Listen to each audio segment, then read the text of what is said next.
I'm Craig Kenneth, a relationship coach and a psychotherapist. Every relationship is different and every breakup is different. Work with me and you'll get professional help on your situation.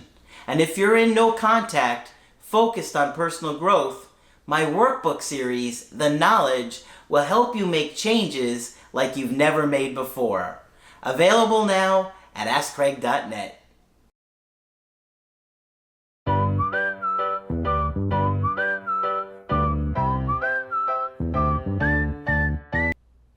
Hi there, I'm Coach Craig Kenneth, and in this video I'm going to be talking to you about waiting for no contact to end. If you're in no contact after your breakup, it can be incredibly exhausting, emotionally draining, overwhelming, confusing, and scary, and a lot of other difficult feelings because everything inside of you just misses that person and you want to connect with them again. So every single day you're waiting for them to reach out. And unfortunately, many people don't have a healthy mindset in no contact, especially in the beginning of it.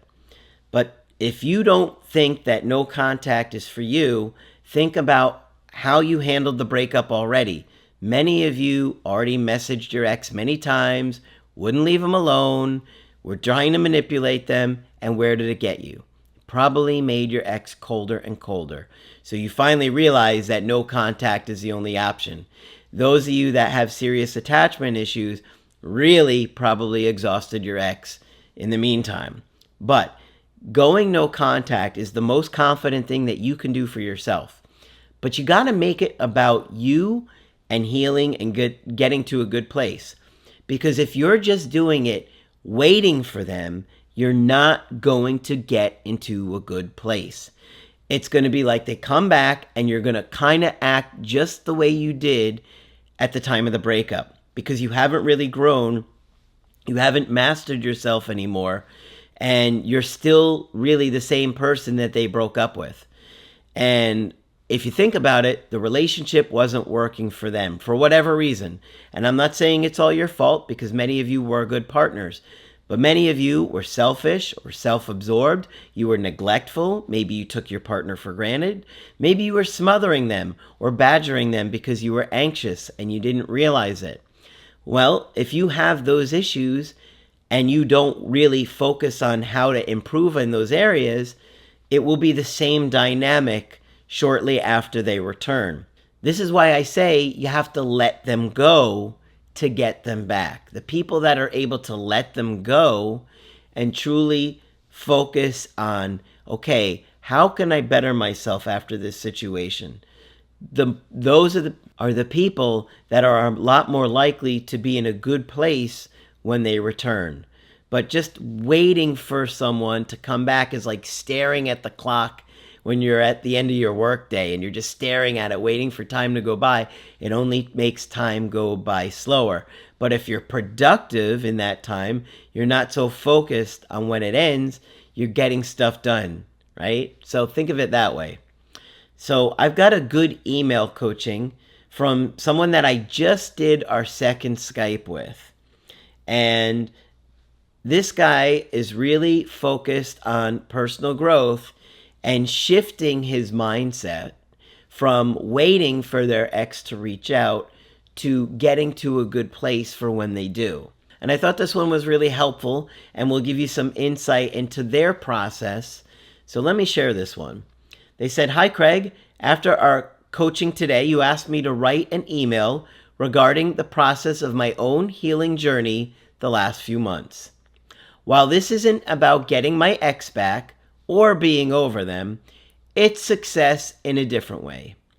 For the last 5 months, I was caught in the trap you warned us all about, the trap of only watching no contact videos.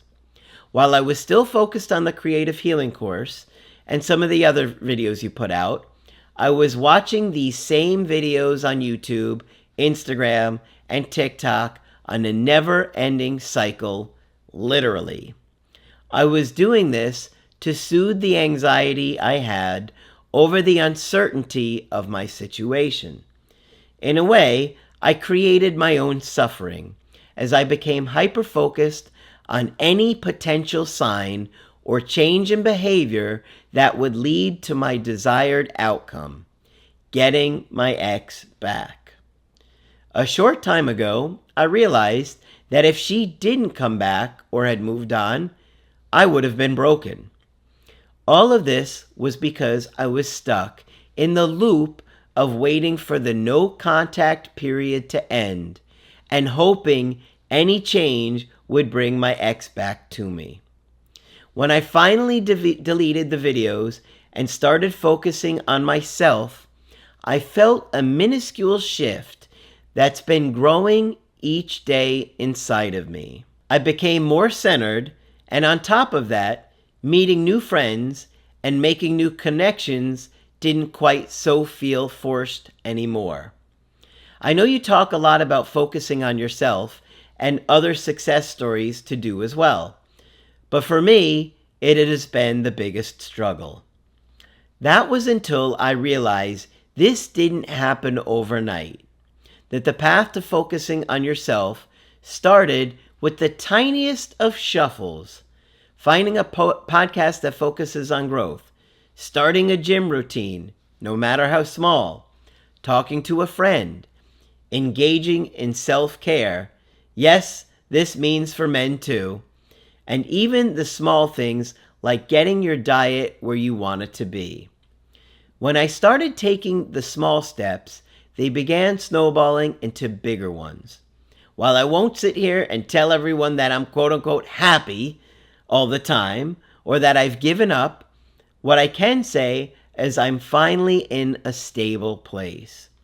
I can find the joy in the little things each day, build my new life, and maybe even find someone new if it's not my ex.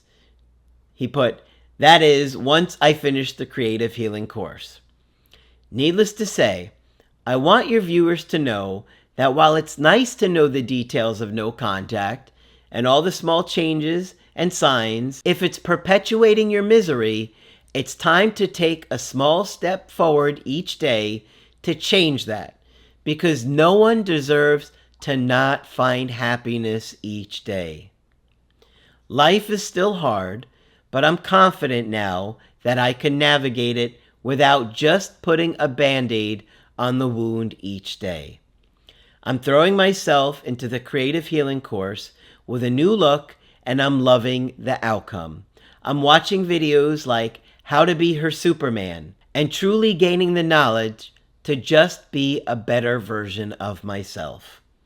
I'm sure there's going to be days with grief and anxiety, but I hope you know that you, Victoria, and Margaret have given me a toolbox full of ways to make it through all of this by encouraging me to become the absolute best version of myself. So that is an awesome success story. And yes, he still wants his ex back. And yes, he thinks about her all the time. And that's totally understandable. And I get that. And I'm not trying to take that away from anybody. I'm just trying to get you guys to include yourself and your own happiness along the way. Because your ex has the right to end a relationship. If they weren't happy, they don't have to come back. And I know it's tough to hear, but they do get to make that choice for themselves. And so you have to find a balance of focusing on personal growth and preparing for them to come back, while also moving on and letting go in case they don't. Because they may not come back. And we're not going to say everybody hears from their ex, because it's certainly not true. There are people that it would seem like they would hear from their ex and don't. And there are people that it looks like their situation won't turn around and they won't hear from their ex, and they do. But if you can get beyond waiting for no contact to end and the day that they finally reach out, you're going to put yourself in a much better position where you're healthier, because you're not putting your happiness in the hands of somebody else. Okay? If you put your happiness in the hands of someone else, then you're giving away all your power. So take some of that back and focus on personal growth. I know you want to get your ex back, but don't let their current interest level or how their current interest level looks to you determine how motivated you are. It's a big mistake to do that. Act as if you're going to get one more chance with them and you want to be ready for that. And if they don't, you're still going to find yourself in a great place. You're going to heal faster than the people that aren't doing the work. You're going to grow far beyond the people that are only watching no contact videos. So I tell you guys these things, but you can't be selective in what you hear me and Margaret and Victoria saying.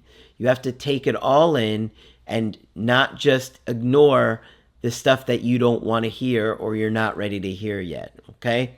Make no contact about yourself and growing and learning and being the best version of yourself, and it can't fail, okay?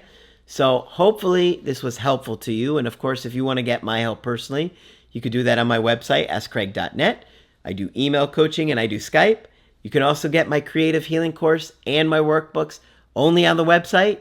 But that's it for this video. I'm Coach Craig Kenneth, and I will talk with you soon.